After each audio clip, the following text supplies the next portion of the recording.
Oh, hey. Let's see. How do I? Well, okay.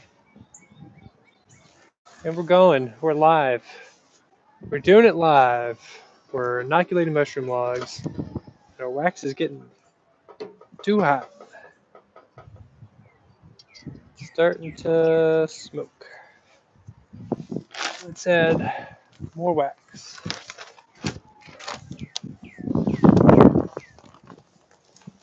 More wax to cool it down a little bit.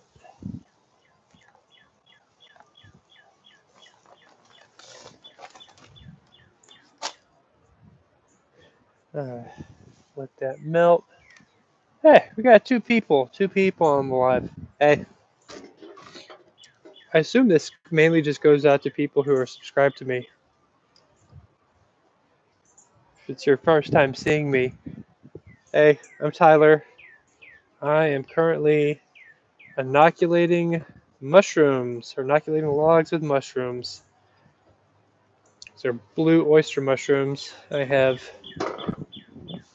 drilled in to the logs, put in plugs that have been inoculated, these little dowel rods right here, and then pounded them in, and then I'm currently, here's one right here, and then capping them off with wax.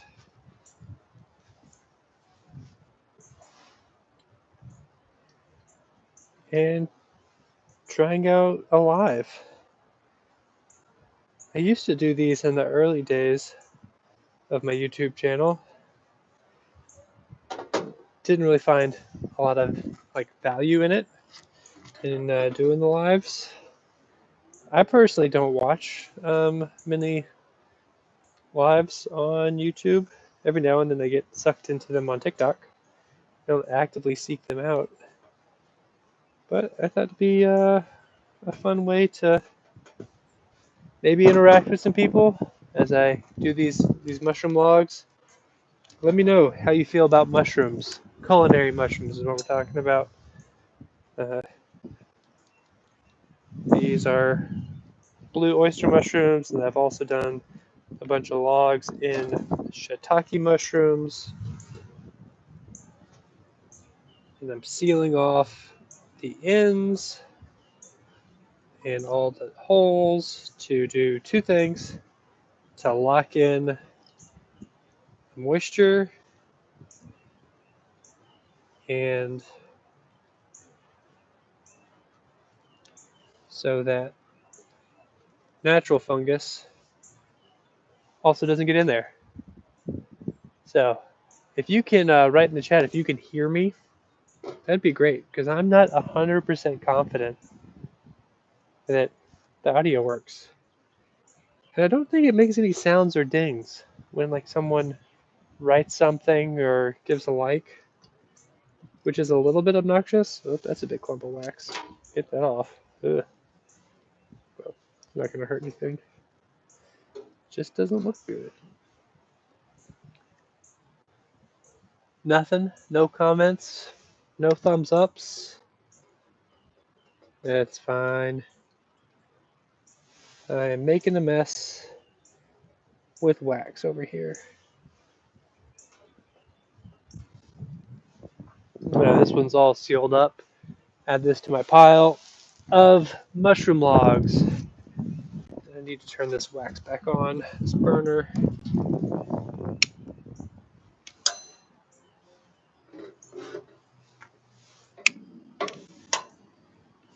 Get that melted. Inoculating logs with mushrooms. Oh, you can hear me. Thank you.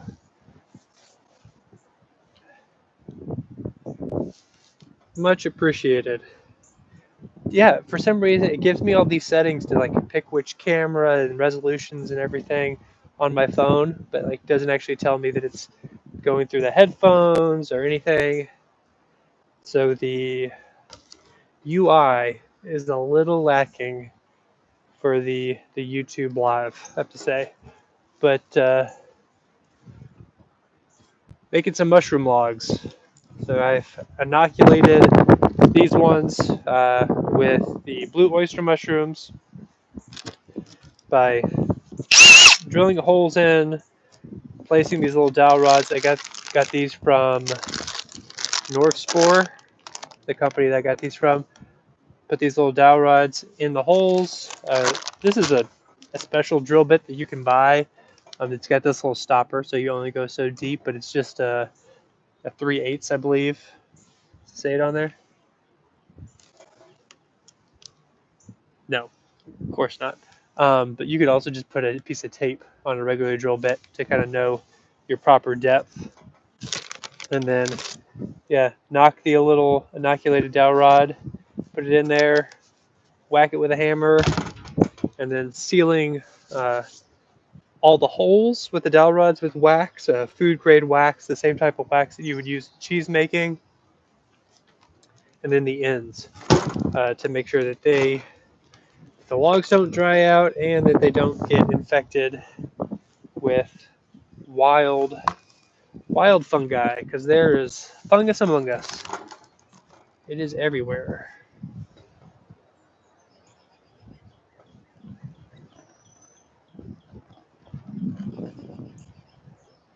But if you're watching this and you think it is somewhat interesting to hang out and kind of watch me do an activity live, be it mushroom logs, gardening, those would probably be the main things. Building something, let me know, because these are kind of fun. Because sometimes, I do a lot of stuff where I don't feel like making a full YouTube video, or maybe I've already made a video about the mushroom logs, but that's more produced, and I'm trying to keep it very tight, not have a whole bunch of superfluous stuff, and it's less me just chit chatting, which I don't know. Sometimes that's nice. Sometimes that's nice just to feel like you're hanging out with some people, hanging out with people on the internet. But the internet is a kind of a goofy place. Because I'm here in Kentucky making these mushroom logs. And there's people, could be people from everywhere. People down in Australia watching me. Uzbekistan. I don't think I've ever met somebody from Uzbekistan. I don't know why that kind of popped in my head.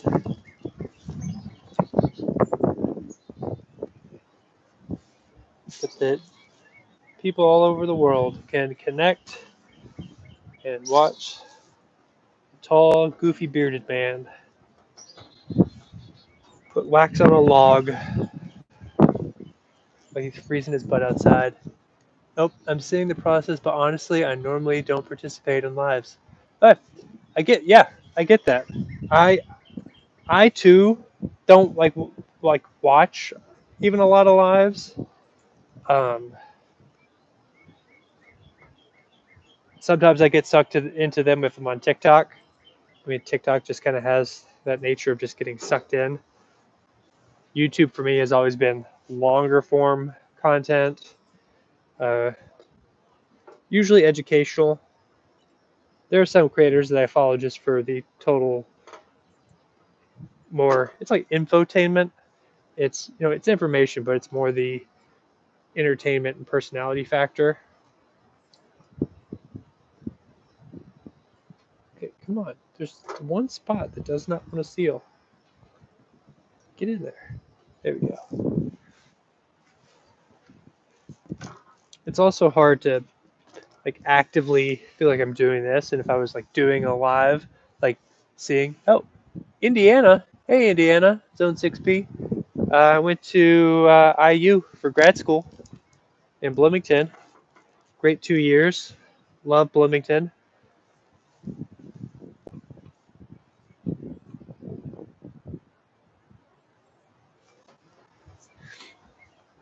Well, I think, yeah, I was actually just doing this a lot my first live on TikTok before I came over here.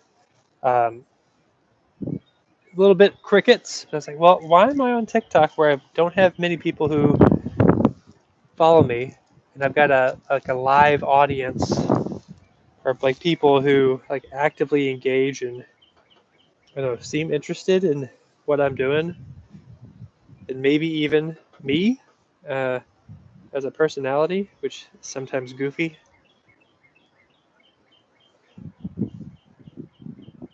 Huh, just north of Terre Haute. Cool. I don't know if I've actually spent any time in Terre Haute. I've definitely driven past it and through it, but sorry to say, I've never really spent much time in Terre Haute. But Indiana, my neighbor to the north. I grew up in Owensboro, Kentucky. Well, outside of Owensboro, Kentucky. If you're familiar with that area, it's just south of Evansville, Indiana. So Evansville that's where they had the nicer mall.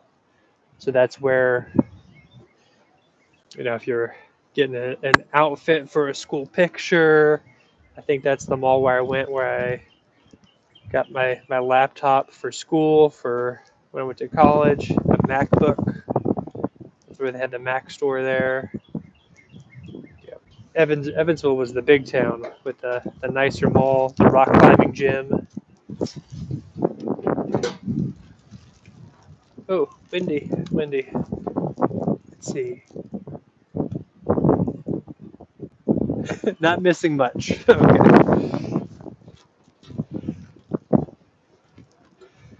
Well, if you say so. Maybe is there a good botanical garden in the area? That's my new obsession. Whenever my wife and I go anywhere, is there a botanical garden? Is there a garden somewhere?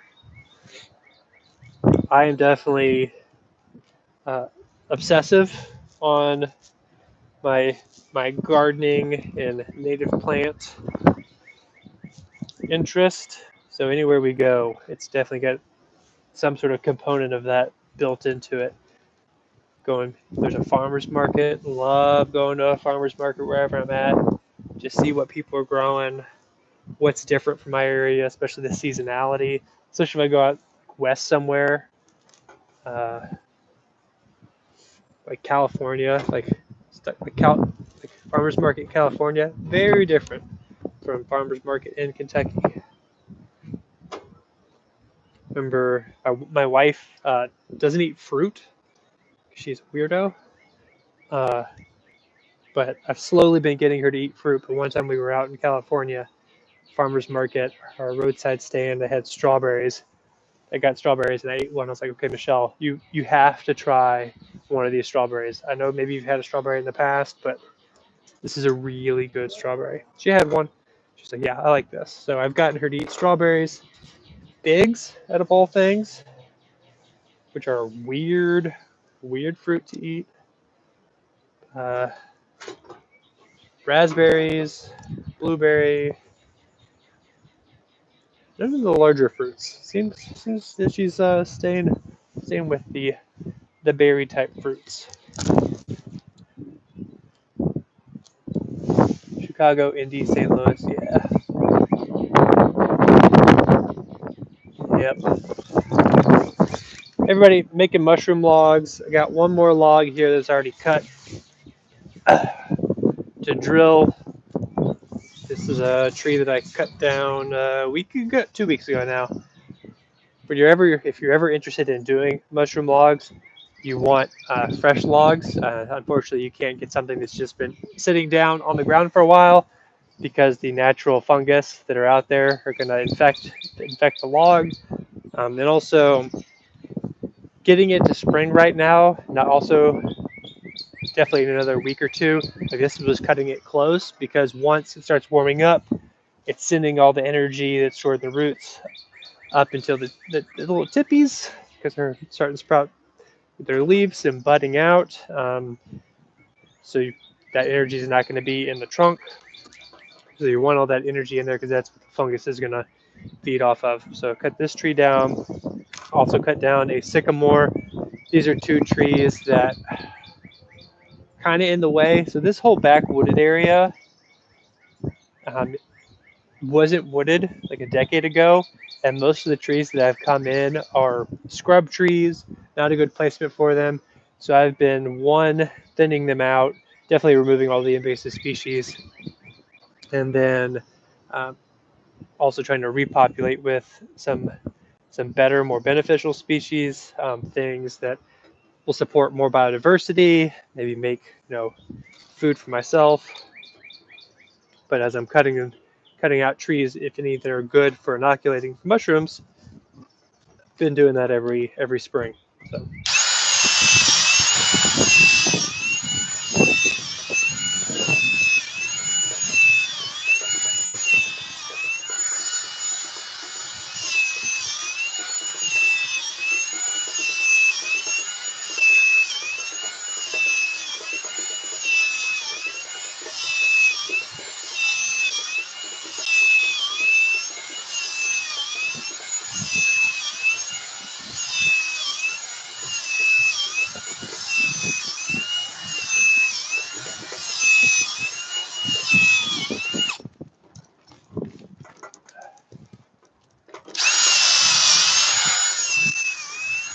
For those of you who are watching, how do you feel about mushrooms? Fan of mushrooms?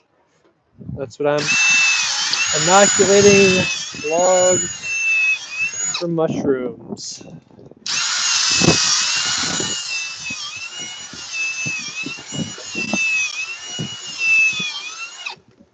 Blue oyster mushrooms right now.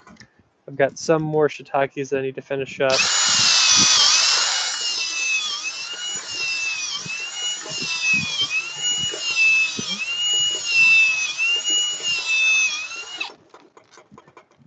This log is all drilled.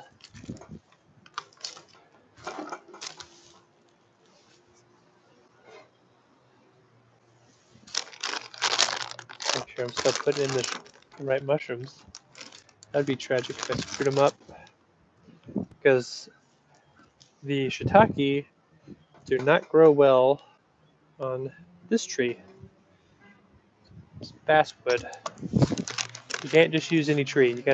Certain species are better than others when you're inoculating them with mushrooms.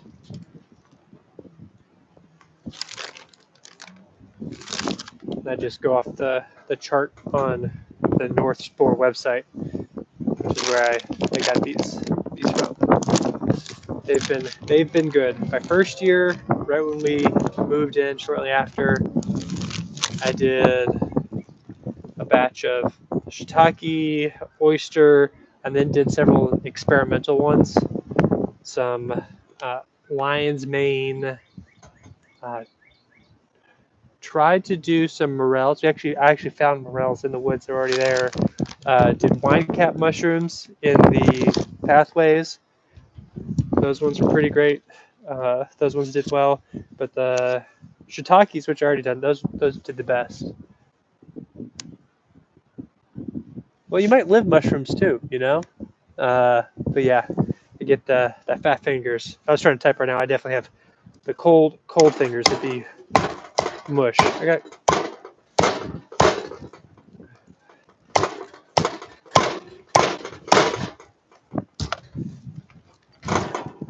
Now this log is probably a tad too big. Probably screwed up here with this log. One, I'm not going to be able to stick the end in my pot when I go to cap the end with wax. But also, you can do something with the mushroom logs called force fruiting. Once the mycelium has taken over and they're ready, if you don't want to wait for them to kind of just naturally fruit, you can soak it in water. It needs to be either rainwater, or you can let it sit out for 48 hours, let all the chlorine volatilize off, and then soak it. But once you soak a log and it's a wet log, it's a much heavier log. And this one, yeah, I can move this one. But if it was any bigger, it'd be a little cumbersome, especially if you were doing 10, 20 of them at a time. How's everybody doing out there? Is everyone, anybody got stuff started in their garden?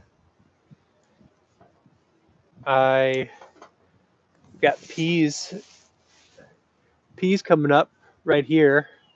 This is my first year not direct sowing peas. I actually started them in my house in soil blocks first and then transferred them out. They're doing really well. Like I always heard that, like that growing up, that peas were something you direct sowed, that you couldn't transplant. They've got very sensitive roots, which they do, so you gotta not let them get too big before you transfer them out. But I was having a problem with, I think it was slugs, that my peas would emerge and they'd get about this big, and then like they would just mow them down. So by starting them inside and then transplanting them out, that has worked really well. They've been out for about 2 weeks. Planted out this bed on Friday. I got more beds that this week will get planted out with kale and some other things. Got seeds going. Yep. Generally don't plant until Mother's Day. Yep. I get that.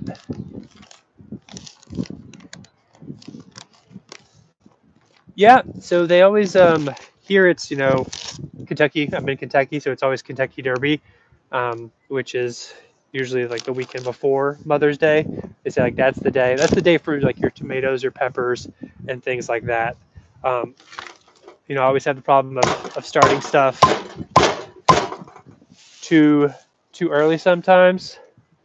And last year I had, I think one of my cherry tomatoes, super sweet 100, or no, it was sun gold. I was like, well, I already have extra. It's big enough. Let me stick it out in the garden, see how it does. It was fine. Like, I mean, it got down to 35, which tomatoes don't love, but it won't kill it. And it was one of my most productive tomatoes. So I'll probably push it again this year with a few of them, but the bulk of them, they won't go out until um, Derby weekend. But most of those will go. You can't. Yeah, you can kind of see it. So this row right here, that's all garlic, and then the rest of everything um, through here, those are kind of my in-ground rows. That's all where my tomatoes, my peppers, the garlic's already there. I'll have some squash over there, corn. Probably do a row of beans. Oh, I put in some potatoes. Started some potatoes the other day in the ground, and I'm doing one of many experiments that I'm doing this year, trying to grow them in wood chips. So I've got one where I did just like pretty fresh wood chips, so not really broken down. Uh, then two where I did it in very well aged wood chips. If you watched my video about the compost, so I started those well aged wood chips, and then I added some green potash for potassium to mix in there, and then I did one with my heavily composted wood chips and soil. It's actually I cleared for my pathways to refresh those. So trying those in grow bags to see how they do, because after seeing kind of the Ruth Stout method, it's like growing them, plopping them on the ground, putting them in straw. It's like, well, they'll grow up through straw, but they have a connection to the ground, but they don't seem to need a whole lot of nutrients. So, JK Muzz, you got peppers, tomatoes, eggplant, lettuce, bok choy. Yep. Yeah, keep away. Like we don't have. Well, I say this, haven't had much trouble with moles. Hopefully that doesn't change. My dog killed a vole.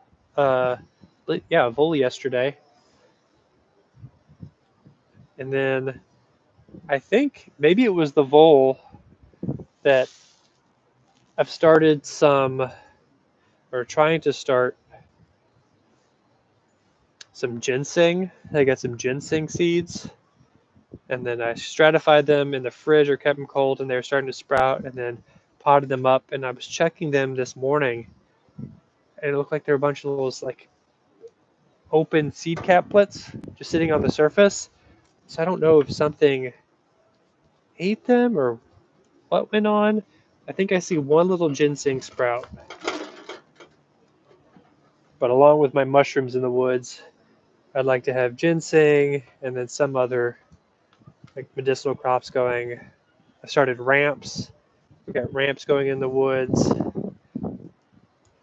If I had more time and even more space, I would love to have several beds actually in the woods, almost like not even like raised beds, but like logs outlining them, and to have beds of ramps, so I could do like 5 or 7 year rotations on them to go through and harvest maybe half the bulbs, and then give the bed a rest for 5 or 7 years.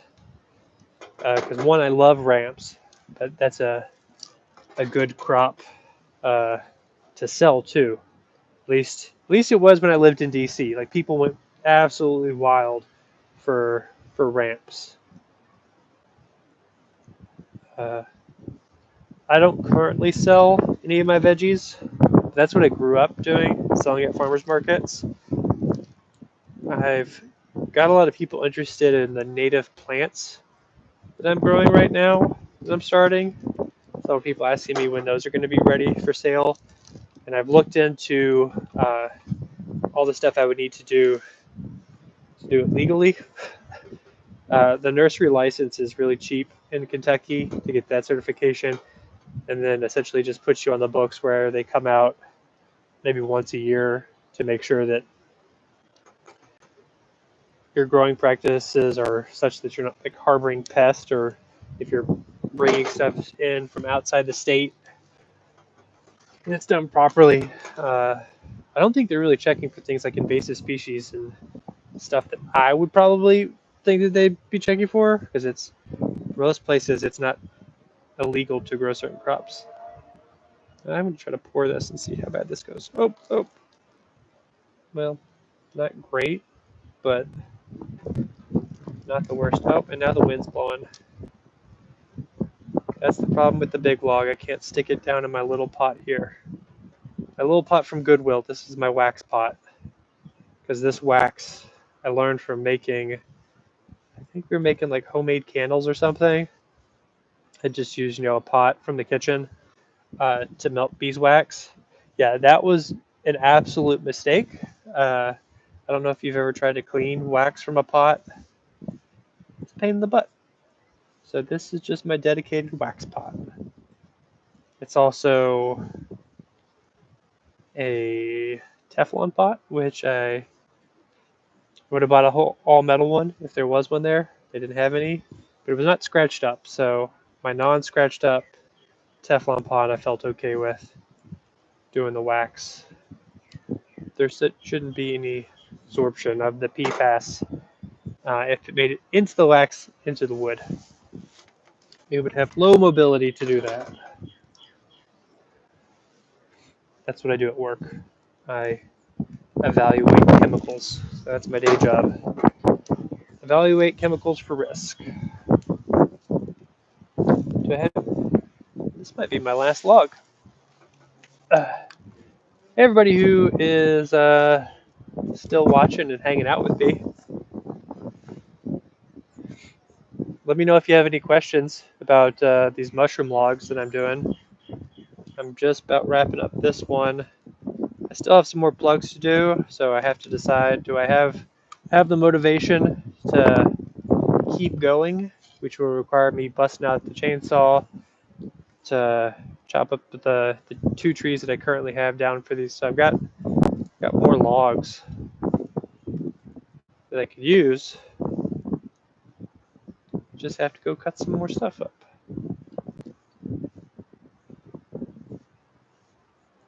But I will say, being on the live and just talking has definitely kind of helped my concentration. Otherwise, I guess if I was out here listening to a podcast or an audiobook, but I don't know, this has kind of been fun for me.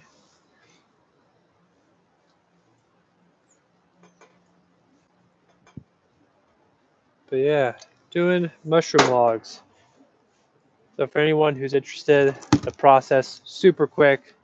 Drill holes into the log. You need to make sure it's the right species for the type of mushrooms you're growing. Once you got your holes, I'm using these little dowel rods right here to inoculate.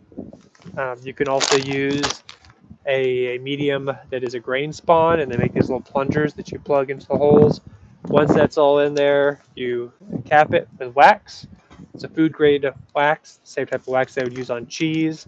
You cap it so it keeps in the moisture, and also so it keeps out the fungi that are just floating around us, the fungus among us. And then stack them up in a shaded area. I'll be doing it in my woods, and then just let them set. Just let the fungus do its thing, and then 6 months to a year, they'll be ready and erupting and popping off mushrooms.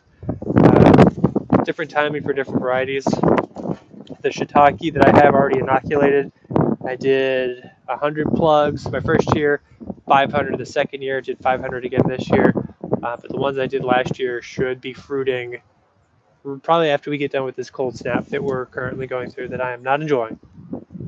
But I think I'm gonna go switch off this live and go get some more logs. But thanks for hanging out for a bit. So this is the first live that I've done in a long time since I started actually doing gardening content. But yeah, I think I'll do another one in the future. It's low stakes. I'm just doing an activity, and every now and then looking at my phone and making sure that I actually respond to you all since I'm asking you questions. Okay, bye.